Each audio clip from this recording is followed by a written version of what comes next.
प्राथमिक विद्यालय कासम नगला शाहबाद से प्रधानाध्यापक हूँ और आज आप लोग के समक्ष यहाँ कहानी प्रतियोगिता में शामिल हुई हूँ और प्रथम जो प्रस्तुति है वो मेरे द्वारा होगी। तो सर स्टार्ट करें क्या? तो गुड मॉर्निंग बच्चों, कैसे हैं सब लोग? Good morning.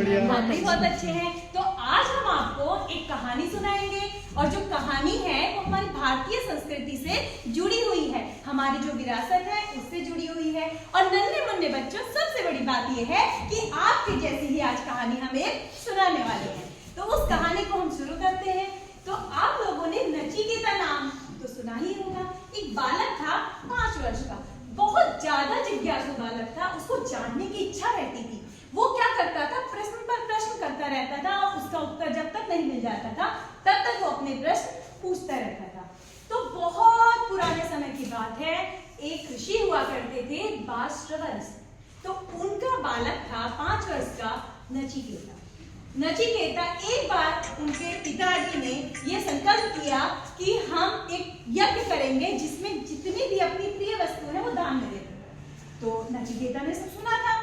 अब हुआ ऐसे कि जब यज्ञ संपन्न हुआ तो यज्ञ संपन्न होने के बाद जो ऋषि थे उन्होंने जो उनकी पुरानी गाय थी या बीमार गाय थी वो दान में दे दी। नचिकेता को देखकर बहुत दुख हुआ तो उसने अपने पिता से कहा कि पिताजी आपने तो संकल्प किया था कि आप अपनी प्रिय वस्तु दान में देंगे, फिर आप ये क्या कर रहे हैं? तो ये सुनकर पिता को बड़ा क्रोध आया।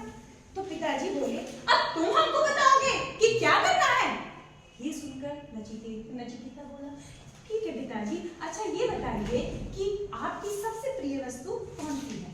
तो इस पर पिताजी कहते हैं, शांत हो जाते हैं, कुछ जवाब नहीं दे पाते। तो नचिकेता बार-बार दोहराने के बाद पिताजी को क्रोध आ जाता है और कहते हैं, जा, मेरी प्रिय वस्तु तू है और तुझे मैंने यमराज को दान में दिया। इतना सुनकर नचिकेता यमलोक के लिए चल पड़ता है। जाते जाते 3 पहर बीत जाते हैं और 3 पहर के बाद जब वो यमलोक पहुंचता है तो वहां पर द्वारपाल उसको दिखाई देते हैं। तो वो पूछता है, मुझे यमराज से मिलना है। तो ए मूर्ख बालक, तू कहाँ चला आ रहा है? तुझे क्या पता नहीं ये यमलोक है? नहीं, मुझे यमराज से मिलना है, मुझे मेरे पिताजी ने दान में दे दिया है।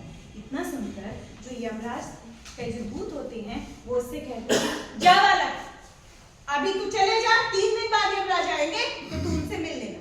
इतना सुनकर नचिकेता दृढ़ निश्चय नचिकेता ने किया होता वही द्वारपाल के पास बैठ जाता है और 3 दिन का इंतजार करता है। जब यमराज आते हैं तो यमराज को जब पता चलता है कि नचिकेता उनका इंतजार कर रहा है और यमराज वहां पहुंचते हैं तो यमराज नचिकेता से कहते हैं, हे बालक, मैं तेरी पितृभक्ति से और तेरे दृढ़ संकल्प से खुश हुआ हूँ, 3 वरदान मांग मैं तुझे देता हूँ।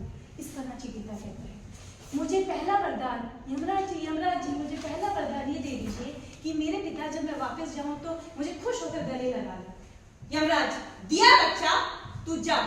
दूसरा वरदान मांग। नचिकेता, दूसरा वरदान मुझे दे दीजिए कि स्वर्ग की प्राप्ति कैसे होगी, मुझे राह बता दीजिए, क्योंकि उसके पिता ने स्वर्ग के लिए यज्ञ किया था।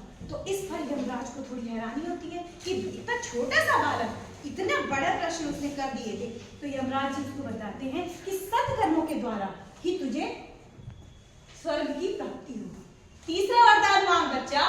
तो नचिकेता, यमराज जी मुझे मृत्यु का रहस्य बता दो। अब यमराज बड़े अचंभित हो जाते हैं कि 5 वर्ष का बच्चा एक मृत्यु का रहस्य जानना चाहता है।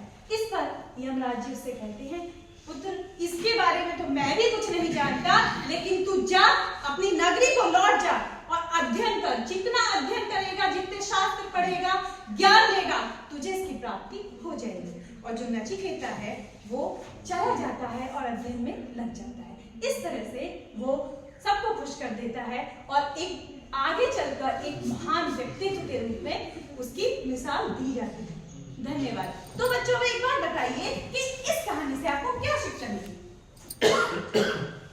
इस कहानी से हमें ये शिक्षा मिलती है, आप बच्चे हो, हम अध्यापक हैं, तो इस कहानी से हमें शिक्षा मिलती है कि हमें बार बार प्रश्न करने चाहिए। अपने मन की जो जिज्ञासा है उसे कभी भी समाप्त नहीं होनी चाहिए। अगर हमें लगता है कि हमें इसे जानना है तो टीचर से बार प्रश्न करें और जब तक आपका उत्तर न मिल जाए तब तक उस प्रश्न को जारी रखें। धन्यवाद।